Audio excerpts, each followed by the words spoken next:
ছাত্ৰ ছাত্ৰীসকল আজি আলোচনা কৰিম যেহেতু তোমালোকৰ 6 মহিলা পৰীক্ষা সন্মুখত আহি আছে যেটো সেপ্টেম্বৰ মানত 6 মহিলা পৰীক্ষা হ'ব গতে 6 মহিলা পৰীক্ষাত কেনে ধৰণৰ কোশ্চেন আহিব সেই বিষয়ে তোমালোকক আলোচনা কৰিম আগৰ প্ৰশ্ন হ'ব অলপ তোমালোকৰ দুটা কমন পৰিব বা হেনেকুৱা ধৰণৰ প্ৰশ্ন আহিব তোমালোকে এইবিলাক চালে অলপ গম পাবা কেনেকুৱা ধৰণৰ প্ৰশ্ন আছে চাবা এইটো আছিল 6 মহিলা পৰীক্ষা 2023-24 ক্লাস 2 ৰ পৰিবেশৰ প্ৰশ্ন মোট নম্বৰ আছিল 100 সময় 3 ঘণ্টা এক নম্বৰত দিছে সমুত্তৰ লিখা ইয়াত আছে 10টা কোশ্চেন আছে 10 মাৰ্ক তোমাৰ জিলাখনৰ নাম কি লিখা এনেকে 10টা কোশ্চেন আছে 1 মাৰ্কৰ তোমালোকে কোশ্চেন কেটা চাবা 2 নম্বৰ দিছে উত্তৰ লিখা ইয়াত আছে 5টা আছে 2 মাৰ্কৰ এইবিলাক আছে 10 মাৰ্ক এনেকুৱা ধৰণৰ কোশ্চেন আহিব তোমালোকৰ পৰীক্ষাত সবাই এনেকুৱা ধৰণৰ প্ৰশ্ন তাৰ পিছত 3 নম্বৰ আছে খেলিমেলি কৈ দিয়া আখৰবোৰ শুদ্ধকৈ লিখা ইয়াত আছে 10 মাৰ্ক আছে 5টা আছে 2 মাৰ্ক এইবিলাক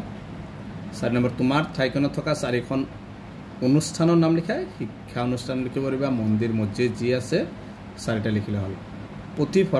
পুথিভঁৰালত কি থাকে তোমালোকে জানাই পুথিভঁৰালত কি থাকে 3 মাৰ্ক আছে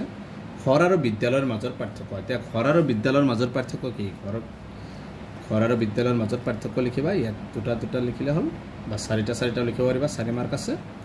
তাৰ পিছত দিছে 7 নম্বৰ নিৰামিষ আহাৰ আৰু আমিষ আহাৰ কাক বলে এনেটো আছে 4 মাৰ্ক গতিকে এনেকুৱা ধৰণৰ প্ৰশ্ন আছে এইবিলাক 4 মাৰ্কৰ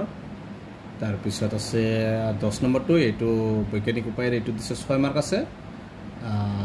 11 নম্বৰ প্ৰশ্নটো 6 মাৰ্কৰ কোশ্চেনটো তাৰ পিছত দিছে 12 নম্বৰ শুদ্ধ নে শুদ্ধ লিখা ইয়াত আছে 5টা কোশ্চেন আছে 10 মাৰ্ক আছে এটা 2 মাৰ্ক কোনটো শুদ্ধ লিখিবা 13 নম্বৰ সম্বোধন লিখা এইকেইটাত আছে 2 মাৰ্ক এইবিলাক 5টা আছে 10 মাৰ্ক দেউতাকক কি বুলি কোৱা হয় এইবিলাক লিখিবা